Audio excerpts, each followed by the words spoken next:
I think it's controversial because the roots of modern psychology and the philosophies that are connected to it, a lot of people are wary of it. I think in many cases, rightly so. You go to, and I'm using air quotes here, Christian Psychologist. If they've taken that oath and they're acting in accordance with the DSM, if you go to that person and there's something inside of you that contradicts scripture, the DSM requires for them to encourage you to pursue that thing and comes to terms with it. So prime example, you go to them and you say, I am attracted to the same sex. The responsibility of the psychologist at that point is to help you come to terms with that inner feelings and then help you communicate that to your friends and family in such a way that they will either accept you or you can walk through the reality of them not accepting you. The standard for the DSM is your own intuition, your own self-direction. And that's, I think, the underlying challenge with modern psychology today. But let me also add, it's not all bad. There's these two extremes. The first is that modern psychology does not recognize the condition of the human heart the way the scriptures do.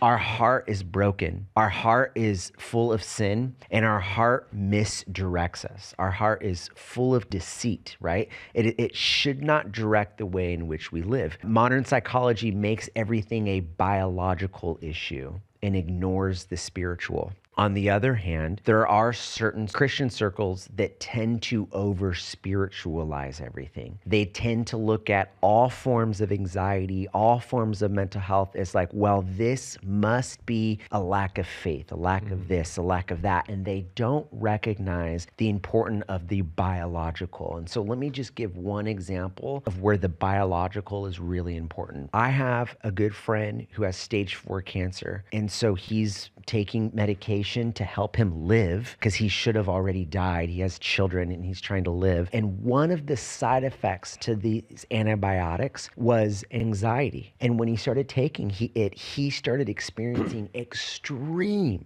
forms of anxiety. If you were to walk up to him and go, oh, well, you're just clearly not trusting in God. It's not that his anxiety wouldn't lead him to sin. It would be unhelpful to ignore the chemical imbalance that was happening in his body because of the medication that he was taking. Yeah. So the point here is that we are embodied people. Embodied means God created us as souls, but also in the physical form. Yeah. And when we need help in our issues of sin and lack of faith. And sometimes we need help too in our physical bodies. Sometimes we have imbalances and we need help to deal with those things. And so that's, I think, where we don't want to throw the baby out with the bathwater. Would it be right to say, Oscar, there are objective, traceable physicalities within our physiology can be identified. And these aren't like theoretical. It's like, look, there is a substance, like you said, you took that and it affected the chemicals in your brain. And so that has a physiological effect. That's exactly right. Right? I mean, sometimes they could examine the brain and see that there are certain chemicals that are missing or the brain isn't producing them, and that can have that physiological effect. Those things are legitimate. That's exactly right. This video is part of the Living Waters podcast. To watch full episodes and explore more content that equips you in your faith,